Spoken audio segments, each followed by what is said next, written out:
Praise the lord. యేసయ్య అతి పరిశుద్ధమైన నామములో మీ అందరికీ వందనాలు. ఈ దిన లేఖన భాగము మొదటి యోహాను 2వ అధ్యాయము 25వ వచనం చదువుతున్నాను.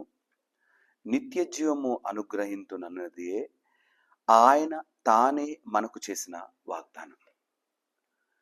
నిత్య జీవము ఇస్తానని ఆయన మనకు వాగ్దానం చేసినాడు. ఎవరు? యేసయ్య వాగ్దానం చేసినాడు.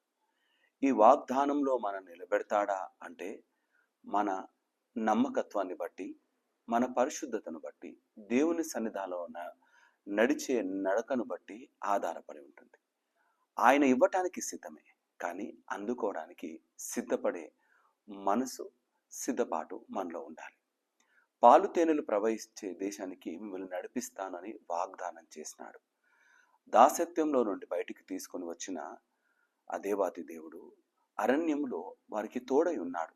ఉదయం మేఘస్తంభం, రాత్రి అగ్నిస్తంభంగా తోడై ఉండి వారి బట్టలు పాడైపోలేదు, వారి చెప్పులు అరిగిపోలేదు.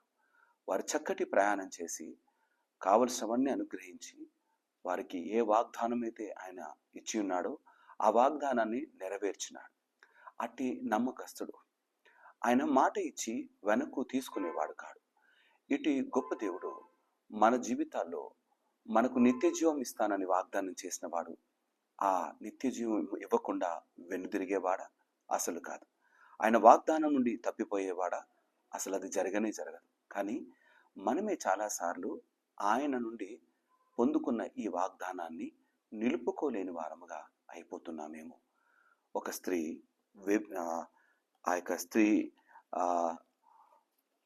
బావి దగ్గరికి వచ్చి నీళ్లు చేదుకోవడానికి వచ్చిన ఒక స్త్రీ కూర్చున్న జ్ఞాపకం మాట మీ ముందు ఉంచుతాను.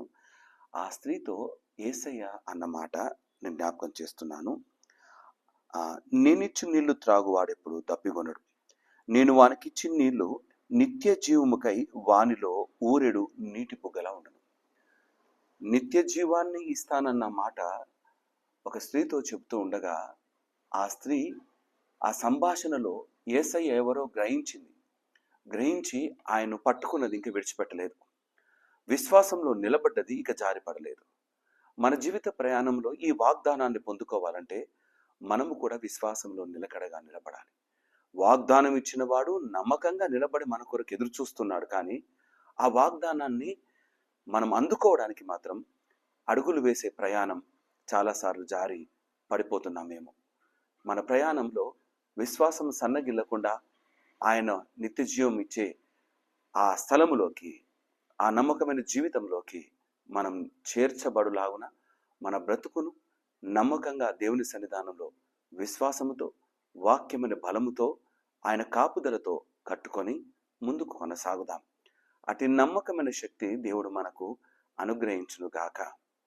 అది వరకు తను 5 భర్తలతో ఉన్న ఇప్పుడున్నవాడు కూడా నీ భర్త కాడు అని చెప్పగానే ఆ స్త్రీ తను ఎలాంటిదో, ఎలాంటి బ్రతుకులో ఉన్నదో గ్రహించగలిగి ఆ నిత్య జీవం ఇస్తానన్న యేసయ్యను పట్టుకోగలిగినది. మన జీవితాల్లో కూడా నశించిపోతున్న ఈ బ్రతుకులో కూడా ఆయన నిత్య జీవం ఇస్తాను అని వాగ్దానం చేసి పిలుస్తూ ఉంటే రక్షణ భాగ్యంలోకి వచ్చి కూడా ఇంకా ఆ వాగ్దానాన్ని నమ్మకంగా నిలబెట్టుకోలేని ఒకవేళ బ్రతుకైతే ఏ లాభం? మనం నిలబడదామా? నమ్మకంగా కొనసాగుదాం. ఈ మాటలు మన ఆత్మీయ జీవితానికి మేలుకరంగా దేవుడు స్థిరపరిచి నడిపించును గాక. తల వంచుదామా? ప్రార్థన చేసుకుందాం. మా యేసయ్య మీకే వందనాలు. నీ వాగ్దానం ఇచ్చినావు, నిత్య జీవం ఇస్తానని. అయ్యా, ఆ నిత్య జీవము కొరకు మేము నమ్మకంగా కొనసాగే వారంగా నిలబెట్టమని ప్రార్థన చేస్తున్నాం. మాలో నా తను ఎన్నో బలహీనతలు ఉన్నాయి. ఆ బలహీనతలను నీ యొక్క వాక్యపు వెలుగులో మేము నా తండ్రి సరి చేసుకొని నమ్మకంగా నిలబడి ముందు కొనసాగుటకు మాకు సహాయం దయచేయని ప్రార్థన చేస్తున్నాను. నీ సిలువ బలి యాగాన్ని నమ్మకంగా మేము గుర్తు చేసుకుంటూ, దేవా, నువ్వు మా కొరకే శ్రమపడి మా బ్రతుకులను మార్చుట కొరకే రక్షణ భాగ్యం ఇచ్చినావని, ఆ రక్షణ భాగ్యాన్ని కలిగి ఇక మేము ఎన్నడూ కూడా నా తండ్రి నాయన మేము జారిపడక నమ్మకమైన నీ వాగ్దానాన్ని, నీ నిత్య జీవాన్ని ఆ పరలోక రాజ్యంలో అందుకొని నిత్యత్వంలో నీతో కలిసి ముందు కొనసాగే ఆ నమ్మకమైన దృఢమైన జీవితాన్ని మాకు అనుగ్రహించమని ప్రార్థన చేస్తూ, బలహీనతల్లో ఉన్న బిడ్డల కొరకే ప్రార్థన చేస్తున్నాను.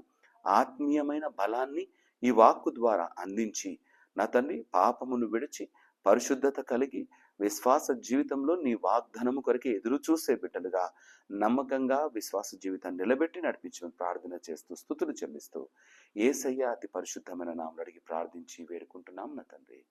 ఆమేన్. దేవుడు మిమ్మల్ని అందరినీ దీవించి ఆశీర్వదించును గాక. అందరికీ ప్రైజ్ ది లార్డ్.